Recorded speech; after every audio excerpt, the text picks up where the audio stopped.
কি ভাবছেন বাসায় চাইনিজ কড়াই নাই তাই বলে কি ফ্রাইড রাইস রান্না করে খাবেন না? তাই আজকে আপনাদেরকে দেখাবো নরমাল কড়াইয়ের ভিতরে আপনারা কিভাবে ফ্রাইড রাইস রান্না করবেন। তো দেখানোর চেষ্টা করছি, ভিডিওটা স্টার্ট করছি। তো প্রথমে কড়াইটা আমি ভালোভাবে হিট করে নিব, তারপরে সয়াবিন তেল দিয়ে ভালোভাবে কড়াইটা চারদিক দিয়ে সয়াবিন তেলটা লাগিয়ে নিব যাতে করে ফ্রাইড রাইস গুলা কড়াইতে লেগে না যায়। প্রথমেই দিয়ে দিলাম রসুন এবং পেঁয়াজের কিমা। রসুন কিমাটা অল্প দিবেন, পেঁয়াজের কিমাটা একটু বেশি দিবেন। তারপরে দিয়ে দিলাম এখানে 5 থেকে 6 পিস মুরগির ডিম দিলাম। আর ডিমটা দিয়েই দিয়ে দিলাম চিলি অয়েল। চিলি অয়েলের রেসিপিটা আমার পেজে আছে, চাইলে আপনারা ভিজিট করে দেখে নিতে পারেন চিলি অয়েল কিভাবে আপনারা বাসায় তৈরি করবেন। এটা একটা সিক্রেট রেস্টুরেন্টের, তো আমি কিন্তু এই রেসিপিটা আপনাদেরকে দিয়েছি। তো এবারে ডিমটা একটু ভেজে নেবেন, ভেজে নেওয়ার পরে দিয়ে দিবেন গাজর, জুলিয়ান গাজর। আপনারা চাইলে গ্রেট করে দিতে পারেন, আমরা জুলিয়ান করে কাটিং করে দিয়েছি।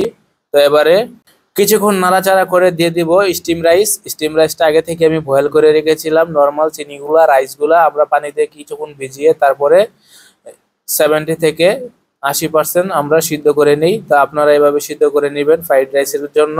রাইস সিদ্ধ করতে হয় কিভাবে এরকম একটা ভিডিও কিন্তু আমার পেজে আছে, চাইলে আপনারা রাইস কিভাবে সিদ্ধ করবেন সেই ভিডিওটা দেখে নিতে পারেন।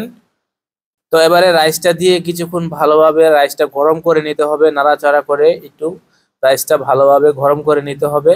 রাইসটা নাড়ার সময় অবশ্যই চুলার হিটটা মিডিয়াম হিটে রাখবেন যাতে করে রাইসগুলা লেগে না যায়।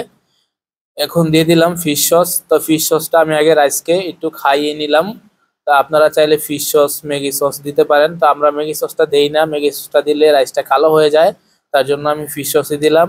তো দিয়ে দিলাম পরিমাণ মতো লবণ, চিনি এবং টেস্টিং সল্ট। চাইলে আপনারা টেস্টিং সল্টটা অ্যাভয়েড করতে পারেন, আমরা যেহেতু রেস্টুরেন্টে রান্না করি তাই টেস্টিং সল্টটা ইউজ করে থাকি, তবে আমরা অল্প পরিমাণ ইউজ করি।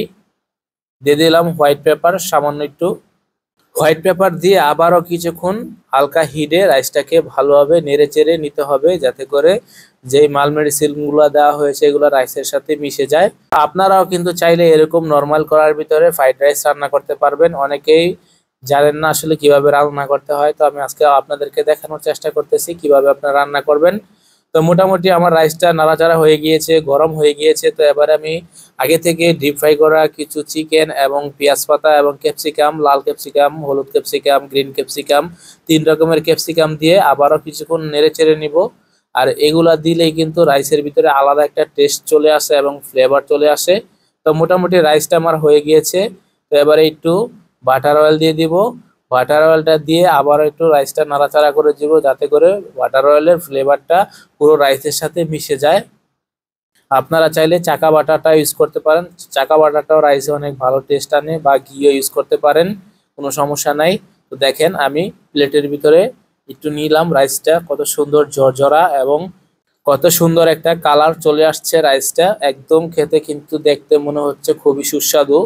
তো আপনারা আশা করছি বাসায় সবাই ট্রাই করবেন। আশা করি সবাই ভালো থাকবেন, সুস্থ থাকবেন। আসসালামু আলাইকুম।